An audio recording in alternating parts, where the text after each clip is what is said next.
तो रात के 3 बज रहे हैं और Harry Potter the philosopher stone जो शो आने वाला है, रीबूट हैरी पॉटर का, उसका नया टीजर ड्रॉप हुआ। और अगर तुम सोच रहे हो कि रात में 3 बजे हैरी पॉटर के टीजर का ब्रेकडाउन करने की क्या जरूरत थी, तो जान दे देंगे इसके लिए। क्या बात कर रहे हो आप? लव है हमारा। खैर, तो इस टीजर को देख के बहुत सारी चीजें समझ में आ रही। सबसे पहली तो ये कि इन लोगों ने मूवी से इसको जानबूझ के अलग बनाने की कोशिश करी है ताकि इसकी अपनी खुद की एक आइडेंटिटी हो। And I mean it in a good way. मेरे को काफी सही लगा इसका सब कुछ, सिवाय एक दो चीजों के, उनके ऊपर भी बात करेंगे। फिलहाल के लिए टीजर शुरू होता है एक ऐसे सीन के साथ जो मैंने सोचा नहीं था। वेनन डर्सली, हम अंकल वेनन को कुर्सी पे बैठ के अपना अखबार पढ़ते हुए देख सकते हैं, जो वो बुक्स में मोस्टली किया करते हैं। लेकिन जिस तरह से किताब में इनको डिस्क्राइब किया है ना, तो ये वाला वर्जन थोड़ा एक्चुअली काफी डिफरेंट फील होता है। किताब में इनको थोड़ा मोटा सा और ऐसा बताया ना कि सामने वाला का कलर एकदम पर्पल हो जाता है, प्लस नेक नहीं है, बंदा इतना मोटा है कि गर्दन ही नहीं है। तो यहाँ पर मैं अंकल वेनन की गर्दन तो बहुत ही क्लियरली देख सकता हूँ। सो यहाँ जो मैंने कहा ना तुमको कि मूवी से एक अलग आइडेंटिटी रखने की कोशिश करिए, तो ये चीज तुमको all through out the teaser देखने को मिलेगी। ऑल्सो मैं एक चीज को लेकर डाउट में था कि क्या अगर ये लोग हैरी पॉटर को 2026 में लेके आ रहे हैं तो क्या उसे वही 1990s के टाइम पर रखेंगे या फिर मॉडर्न टाइम्स के हिसाब से बनाया जाएगा। तो आई एम ग्लैड कि इन लोगों ने वही 1990s वाली टाइमलाइन को फॉलो किया है, क्योंकि अंकल वेनन या पूरे टीजर में किसी के भी पास हमको स्मार्टफोन नहीं दिखाई देता। एंड आई नो कि तुम लोग सोच रहे हो कि अरे हैरी पॉटर वर्ल्ड में वैसे भी किसी के तो है, जो मगलू दुनिया है ना, वहां पर भी किसी के पास नहीं है, उस पे भी आऊंगा मैं। फिर हमें दिखाई जाती है हैरी की कबर्ड अंडर द स्टेयर्स, जो कि उसकी जिंदगी का एक बहुत बड़ा पार्ट रही है। हॉगवर्ट्स जाने के पहले तक, जब तक वो खुद मैजिक को डिस्कवर नहीं कर लेता, डर्सलीज उसको सीढ़ियों के नीचे वाले कमरे में रखते हैं, जो एक्चुअली एक कबर्ड है। और इस वाले शॉट में फिर भी इस कबर्ड की खुद की एक आइडेंटिटी है, क्योंकि तुम दीवारों पे पोस्टर्स देख सकते हो और बहुत सारी अलग अलग चीजें हैं, जैसे बीच का पोस्टर है, उसके स्कूल की टाई टंगी हुई है। तो ये बेसिकली हैरी के कैरेक्टर को और ज्यादा डेप्थ प्रोवाइड करती है। लेकिन बुक्स में उतना भी नहीं है। बुक्स में बस बार बार एक ही चीज मेंशन करिए कि वो मकड़ियों के साथ रहता है और बार बार उसके ऊपर जब भी ऊपर से नीचे कोई उतरता है तो मकड़ियां गिरती है। फिर मूवीज में इस चीज को बहुत अच्छे से हाईलाइट नहीं किया गया, लेकिन हैरी हॉगवर्ट्स जाने से पहले सेंट ग्रेगरीज नाम के एक स्कूल में जाता है और यहाँ पर इस कबर्ड में हम वही टाइस को टंगा हुआ देखते हैं। ये चीज आगे वाले शॉट में कंफर्म हो जाती है, जहां पर हम हैरी को भागता हुआ देख रहे हैं। स्कूल के सारे बच्चे वही टाई पहने हुए हैं। एंड दिस इज वाई मैं हमेशा से एक हैरी पॉटर शो के आइडिया को बहुत बेहतरीन मानता था, क्योंकि मूवीज ना बहुत सारे मोमेंट्स को स्किप कर जाती हैं जो एक्चुअली हैरी की स्ट्रगल और फिर उसका जो पे ऑफ होता है ना, उसको महसूस कराती हैं। और ये उन्हीं में से एक है। इसको तुम हैरी हंटिंग बोल सकते हो, क्योंकि डडली और उसके दोस्त वही कहना पसंद करते हैं। बेसिकली डडली और उसके जितने भी दोस्त हैं वो हैरी को कॉन्स्टेंटली स्कूल में बुली करते हैं। हैरी उनसे बच के भागने की कोशिश करता है और इस प्रोसेस को उन लोगों ने हैरी हंटिंग का नाम दिया हुआ है किताबों में। और इसी वजह से हैरी का बहुत सारा टाइम टॉयलेट्स में निकलता है। यहाँ पर इस वाले शॉट में हम हैरी को टॉयलेट में ही बुली होते हुए देख रहे हैं। आई वुड ऑल्सो लाइक कि अगर ये लोग हैरी को बुली करते हुए और भी चीजें दिखाएं, जैसे आंट पेटूनिया के बाल काटने वाली चीज तो बहुत ही अच्छे से दिखा दी है। ये एक्चुअली बुक्स में बहुत ही ब्रीफली मेंशन किया जाता है, जब हैरी सबकॉन्शियसली मैजिक कर देता है। जैसे वो मूवी में शॉट था ना, जहाँ पे वो ग्लास गायब कर देता है और सांप आजाद हो जाता है, तो वैसे किताबों में एक दो चीजें और मेंशन करी गई हैं। एक बार वो डडली और उसकी गैंग से बच के भाग रहा होता है और कूद के कुछ डस्टबिन के पीछे छुपने की कोशिश करता है, तो अचानक उड़ के स्कूल की छत पे पहुंच जाता है। ये कैसे होता है हैरी को खुद नहीं पता। उसे ऐसा लगा था कि शायद हवा का झोंका आया और उसे उड़ा करके स्कूल की छत पे पहुंचा दिया। उसके अलावा जो आंट पेटूनिया के बाल काटने वाला सीन है ना, तो ये वो गुस्से में आकर काटती है, क्योंकि उसे लगता है कि हैरी जो है जब भी बाल कटवाने जाता है कभी उसके बाल छोटे नजर ही नहीं आते। तो वो फ्रस्ट्रेशन और गुस्से में आकर हैरी के बहुत छोटे छोटे बाल कर देती है, बस सामने बैंग्स छोड़ देती है, ताकि उसका भद्दा स्कार, जो पेटूनिया को भद्दा लगता है, वो विजिबल ना। लेकिन वही मैजिक की वजह से ओवरनाइट हैरी इस चीज को ड्रेड कर रहा था कि अगले दिन मैं स्कूल जाऊंगा तो सब लोग मेरा मजाक उड़ाएंगे।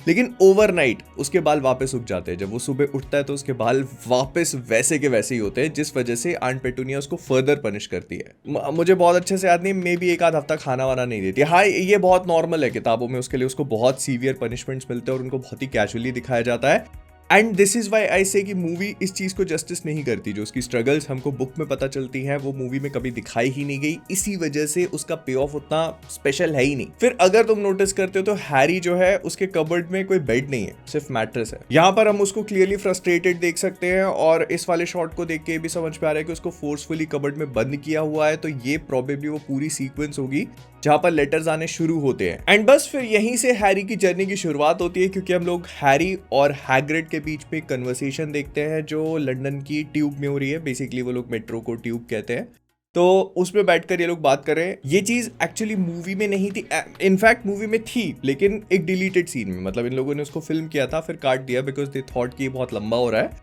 तो बुक्स में क्या होता है कि जब हैग्रिड हैरी को डायगन एली लेके जाता है, उसको सामान दिलवाता है, उसके बाद उसको मेट्रो में बिठा करके डर्सलीज के पास वापस भेज देता है, क्योंकि अभी स्कूल चालू होने में 1 महीना बाकी है। तो जो बचा हुआ समर है वो हैरी वापस डर्सलीज के पास बिताता है। ऑफ कोर्स क्योंकि हैग्रिड उनके साथ कांड वांड कर चुका है, तो अब डर्सलीज उसके साथ थोड़ा बेटर व्यवहार करते हैं, या मुझे कहना चाहिए थोड़ा डर के रहते हैं। लेकिन हाँ, ये एक्चुअली बुक्स में सीन है, ऑल्दो ये वाली कन्वर्सेशन नहीं है जो ये पूरा दिखाया ना कि हैरी के जो पेरेंट्स थे वो काइंड थे, क्लेवर थे, फनी थे, तो ये सारी चीजें यहाँ पर नहीं होती है। ये पार्ट्स में हैग्रिड हैरी को बताता जाता है और एग्जैक्ट यही वर्ड्स यूज नहीं करता। प्लस अगर ये मेट्रो वाले सीन को ही तुम ध्यान से नोटिस करोगे ना, तो यहाँ पे किसी के भी पास स्मार्टफोन नहीं है, सब लोग न्यूज़पेपर का इस्तेमाल कर रहे हैं, जो मैंने पहले कहा था ना कि वो 90s वाली टाइमलाइन है, तो इससे this pretty much confirms it. फिर एक चीज और भी मैंने नोटिस करी कि इन लोगों ने वो जो ऑस्ट्रक करने वाले मोमेंट्स होते हैं ना, उनको टीजर में नहीं दिखाया। They are probably saving all those for the trailer, जैसे कि डायगन एली या फिर हॉगवर्ट्स का ग्रैंड रिवील।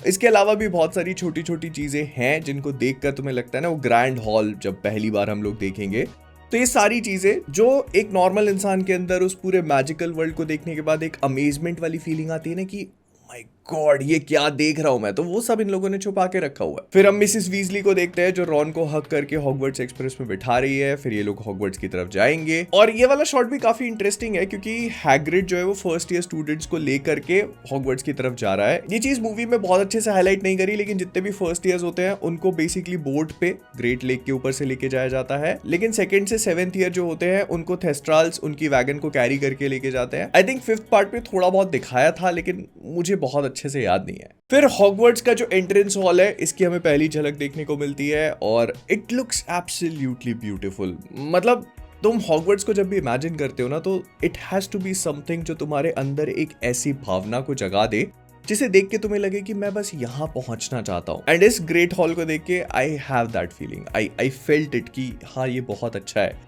येट अगर तुम नोटिस करो तो इन लोगों ने मूवीज से अलग अपनी पर्सनालिटी क्रिएट करी हुई है, क्योंकि जहां पर मूवीज में ना सब कुछ बहुत ज्यादा स्टोन वाला आर्किटेक्चर कैरी करता है, यहाँ पे इन लोगों ने वुडन आर्किटेक्चर या वुडन एस्थेटिक पे फोकस किया है। लाइक ये साइड में एक छोटे से पेड़ की ट्रंक तुमको दिखाई देगी, उसके बाद जितने भी लाइट सोर्सेज हैं वो लैंप्स हैं, टॉर्चेस हैं, कैंडल्स हैं।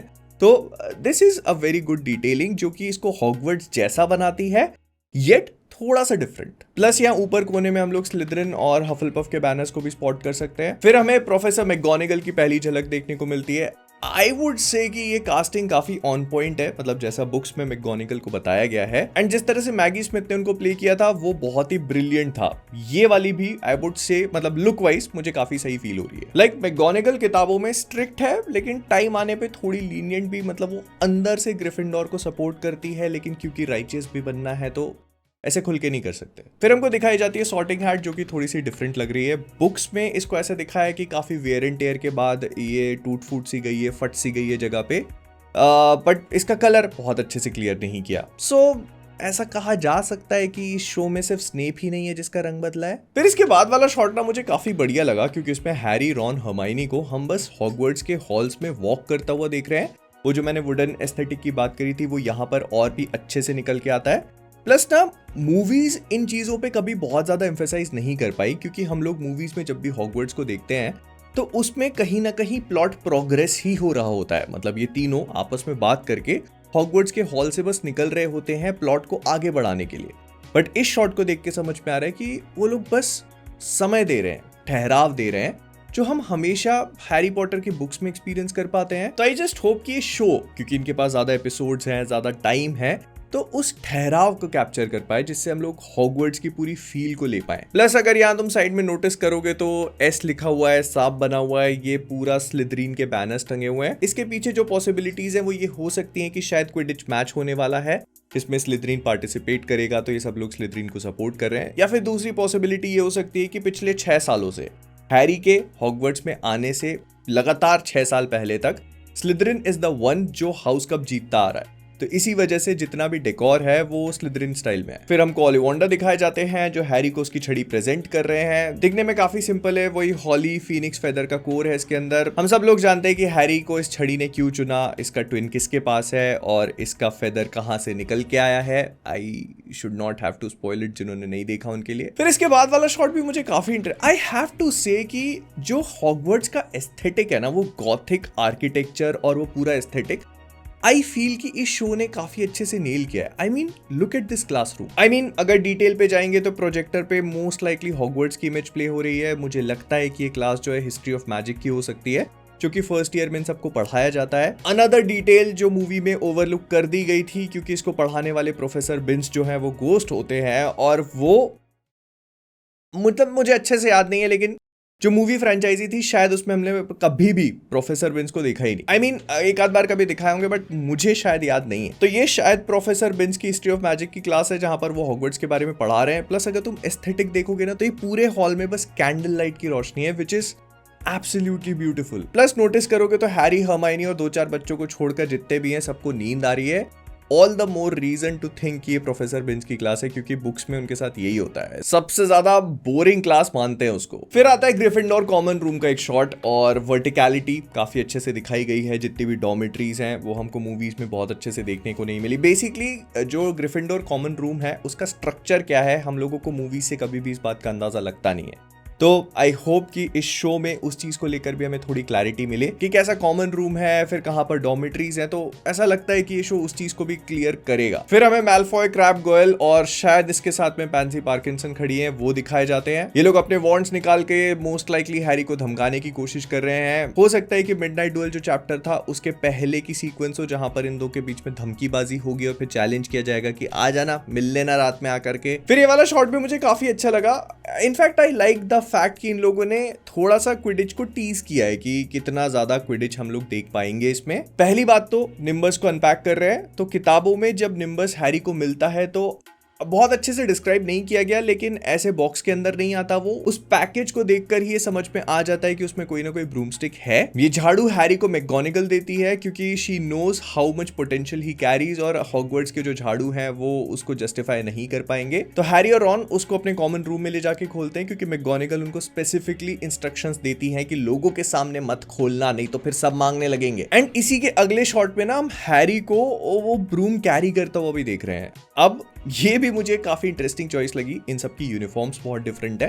प्लस जो ब्रूमस्टिक का एस्थेटिक है ना, I feel it is a choice. देखो ये डेफिनेटली बहुत ज्यादा स्टाइलिश तो फील हो नहीं रहे, इनको काफी रॉ और वो झाड़ू वाली फील देने की कोशिश करी गई है। अगर तुम हैरी के साइड में नोटिस करते हो तो जो बंदा खड़ा है वो स्लिदरीन का नहीं बल्कि हफलपफ का है। मतलब ग्रिफिंडोर वर्सेस हफलपफ का ये मैच है, और ये हमको मूवी में नहीं दिखाया गया, लेकिन पहली किताब में हैरी 2 क्विडिच मैच खेलता है। पहला वाला स्लिदरीन के साथ में था जिसमें उसका झाड़ू ऐसे ऐसे होने लगता है तो खुद ही झूल जाता है।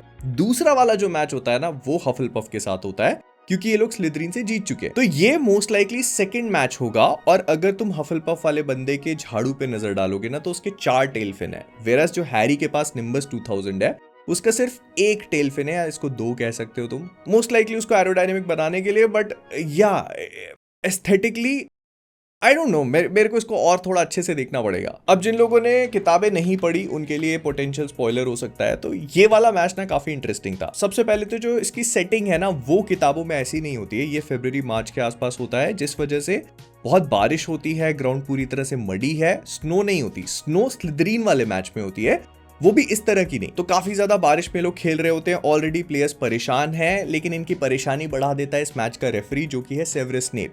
वो तुमको मूवी में याद होगा ना, जब हैरी का झाड़ू ऐसे ऐसे हिलने लगता है, तो उस वजह से हैरी के साथ दोबारा ऐसा ना हो जाए तो उसकी जान को बचाने के लिए, उसको प्रोटेक्शन देने के लिए इस मैच का रेफरी सेवरस स्नेप को बना देते हैं, जो चाहता था कि स्लिदरीन हाउस कप जीते या फिर क्विडिच कप जीते। तो वो लगातार ग्रिफिंडोर को पेनल्टी पे पेनल्टी देने लगता है, एंड बस ये मैच थोड़ा लंबा चल जाता, क्योंकि 5 मिनट के अंदर हैरी इस मैच को खत्म कर देता है। ये लोग आसमान में उड़ते हैं, थोड़े बहुत पॉइंट स्कोर करते हैं, हैरी को स्निच दिखती है, वो डाइव करता है, स्निच को पकड़ता है, 5 मिनट में मैच खत्म। फिर इसके बाद हम लोग ट्रेलर के कुछ और भी शॉट्स देखते हैं जिसमें हैग्रिड, हैरी, रॉन, हर्माइनी बस फन कर रहे हैं। क्रिसमस सेलिब्रेट कर रहे हैं। फिर कॉमन रूम में लोग मार्शमेलोस को रोस्ट कर रहे हैं, तो ये प्रोबेबली क्रिसमस वाली चीज होगी जब हैरी को अपना इनविजिबिलिटी क्लोक मिलता है। फिर इस वाले शॉट में हम लोग हैरी की जो क्विडिच टीम है उसके लॉकर रूम में देख सकते हैं। मामला बहुत टेंस है, अगर तुम नोटिस करोगे तो यहाँ पे दो ट्विंस भी तुम्हें दिखाई देंगे, they are basically Fred and George. और इस पूरी टीम में हैरी कितना छोटा है, तो ये वाली फीलिंग भी काफी अच्छे से कैप्चर हो जाती है कि हैरी किताबों के हिसाब से 100 साल में सबसे यंगेस्ट सीकर रहा है। और फिर हमको दिखाया जाता है एल्बस डंबलडोर, जिनके हाथ में एक ट्यूनिंग फॉर्क है, पता नहीं क्यों, इससे क्या करने की कोशिश कर रहे हैं तो तभी पता चलेगा। आई जस्ट होप कि ये ट्यूनिंग फॉर्क उनका वो डिलुमिनेटर ना हो। I want it to be very stylish. और फिर आते हैं हमारे सेवरस स्नेप, जो कि अपना वॉन्ड लेकर के कुछ ढूंढने की कोशिश कर रहे हैं। ये मोस्ट लाइकली किताबों की वो सीक्वेंस होगी जहां पर ये ऑलमोस्ट हैरी को पकड़ लेता है। 2 बार होता है ऐसा बुक्स में। अब ये कौन सा है तो शो देखकर ही पता चलेगा। स्नेप की कास्टिंग जो है वो बहुत ही इंटरेस्टिंग है एंड मैं इसके साथ 100% ऑन बोर्ड नहीं हूं। आई जस्ट होप कि पप्पा भाई जो है अपनी कास्टिंग को पूरी तरह से जस्टिफाई करें और मुझे एक्चुअली शॉक कर दें, because Alan Rickman was perfect, like he was Severus Snape भाई, ही वाज। खैर जो कुछ भी है, अगर तुम नोटिस करते हो ना तो इस पूरे टीजर में इन लोगों ने बहुत ही की चीजों को छुपा के रखा है, बस फीलिंग्स पे कैपिटलाइज करने की कोशिश करी है, जो मुझे लगता है कि परफेक्ट है। एंड ड्यून 3, डूम्सडे, एसआरके की किंग के बारे में भी पता चल रहा है। ये सारी चीजें जैसे कम थी तो अब ये भी टपकेंगे। इसी साल क्रिसमस पे आएगा ये। इनफैक्ट बहुत सारे लोगों का तो ये कहना पड़ रहा है कि HBO वाले अपना जो traditional week by week episode drop है उससे मूव ऑन करके इसको पूरा एक साथ ड्रॉप कर सकते हैं। I mean, अगर होगा तो काफी खुशी होगी, देखने में मजा आएगा, काम भी थोड़ा बढ़ जाएगा, लेकिन will have fun. And I also noticed कि इन लोगों ने जो शो का मेन प्लॉट है ना वो बिल्कुल भी नहीं दिखाया। एक बार भी तुमको फैंग या फिर प्रोफेसर क्विरल नहीं देखने को मिलेगा कहीं पर भी। खैर तो ये था Harry Potter and the philosopher's stone का टीजर, जो मुझे काफी बढ़िया लगा। मैंने बताया कि मुझे क्या चीजें अच्छी लगी, क्या उतनी सही नहीं लगी, जिनको लेकर मैं श्योर नहीं हूं, but I want to know what you guys think. बताना मुझे कमेंट्स में। मिलता हूं तुमसे अगले वाले में। Bye bye, tata, like, subscribe.